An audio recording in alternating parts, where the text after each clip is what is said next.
Welcome back. Now, combating corruption in Africa featured prominently yesterday, where Commonwealth countries gathered to discuss best practices as South Africa hosts the Special Investigating Unit has led the 15th Commonwealth Regional Conference for the heads of anti-corruption agencies in Africa.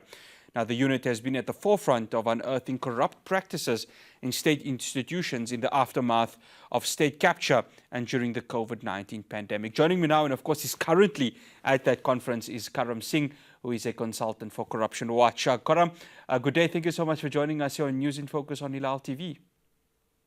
Thank you for having me on the program. No, it's an absolute pleasure. Karam, I just want to touch on the discussion that was mentioned yesterday when it comes to AI. I mean, this is really going to help, isn't it, in really trying to help organizations like the Hawks and especially the SIU in combating corruption, which is still rearing its ugly head in this country. Yes, absolutely. One of the biggest challenges around corruption is that it's very difficult to detect. It often involves networks of individuals. It involves organized crime.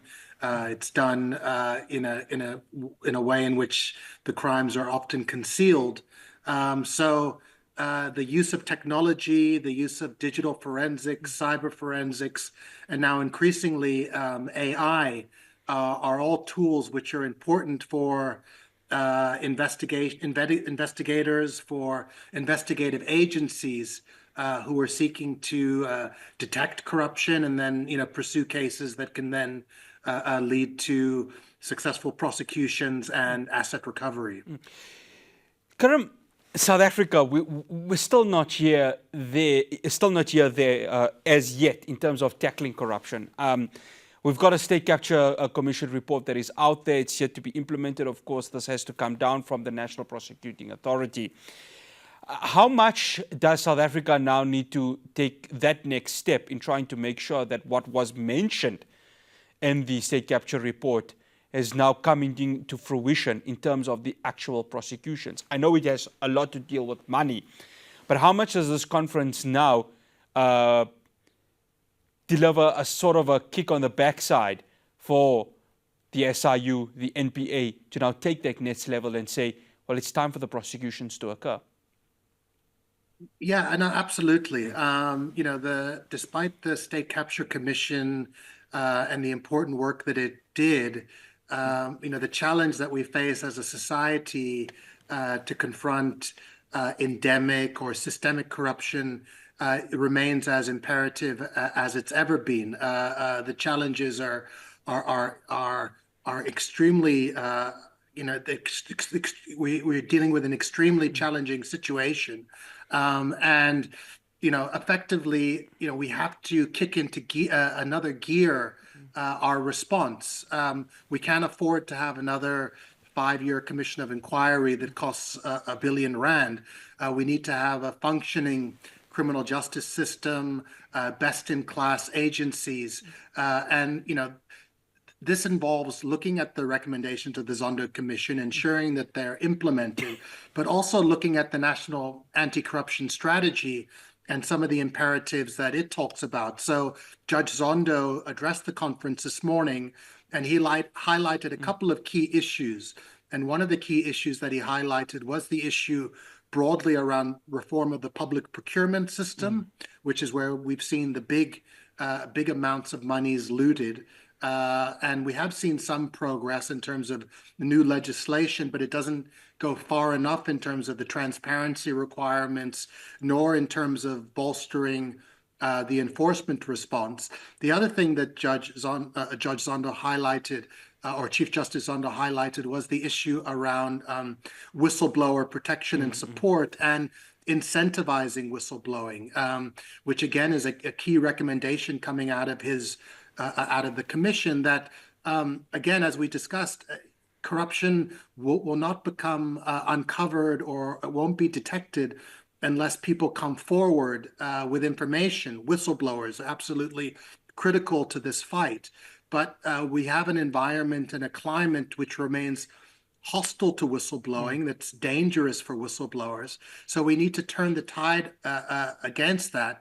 And one of the strong proposals would be then this issue around incentivizing whistleblowers. So if a whistleblower comes forth with information which leads to a successful prosecution or a successful recovery of assets, that those whistleblowers would then get a portion of those assets. And we think, at least the Zondo Commission and many in civil society think this is a really important initiative to, again, kind of, ramp up our fight against corruption. You've mentioned something quite important there, Karam, whistleblowers. 4 years ago, of course, we saw the deadly killing of Papita Deokaran, who, of course, uncovered a massive corruption at the Tembisa hospital. The country, no less her family, is still reeling from what had happened at the time. And there's so many whistleblowers right now around the country that have had to take refuge in various places because the environment, as you mentioned, there's hostility towards these whistleblowers. What is the hope that after this conference, which is going to conclude this week, that whistleblowers will have more protection, not just from government, but also by authorities who can protect them? Because without these whistleblowers, be it also in the public and the private sector, corruption will still rear its ugly head. I think, this issue is clearly on the agenda. It's on the agenda of government. The Department of Justice is aware of it.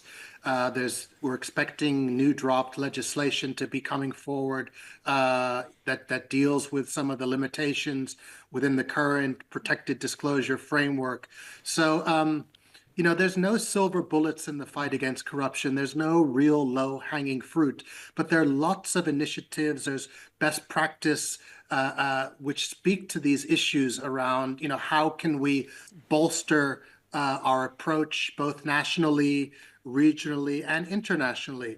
One of the other key initiatives or proposals which will be discussed at this conference tomorrow is the idea around the establishment of an international anti-corruption court. And Justice Richard Goldstone will be speaking on this issue. And again, it's not being presented as a silver bullet, but we're saying that globally, we can't even get the Guptas extradited back to South Africa. And it's so clear, the damage that they wrought on the country. We need a much more coherent international system of cooperation, and we need new institutions, including dedicated anti-corruption agencies and dedicated courts to help deal with these issues and be safe places where whistleblowers can bring their complaints and their allegations and know that they will be protected and that their disclosures will be treated with the utmost care and priority. Karam, you mentioned the Guptas. We saw, of course, during that era, the ugly head of state capture occurring, of course, and it was so reaped that public institutions in the country really took a heavy toll, a heavy loss when it comes to the SOEs and various other state-owned entities. But we also saw within the private sector corruption happening when we speak of Steinhoff and we see what happened there. How much of the discussion, not just on public corruption that has been occurring, but also within the private sector, what is the discussions been there? Because what happens in the private sector has a reverberating effect when it comes to the finances of the country and, of course, many households also. Yeah, absolutely. And the Minister of Justice spoke at the conference yesterday, and she really highlighted this issue. She spoke about Steinhoff. One of the big things that's come out in terms of understanding the criminal networks which support and enable corruption is this idea of professional enablers, whether they be law firms, whether they be the audit or advisory firms.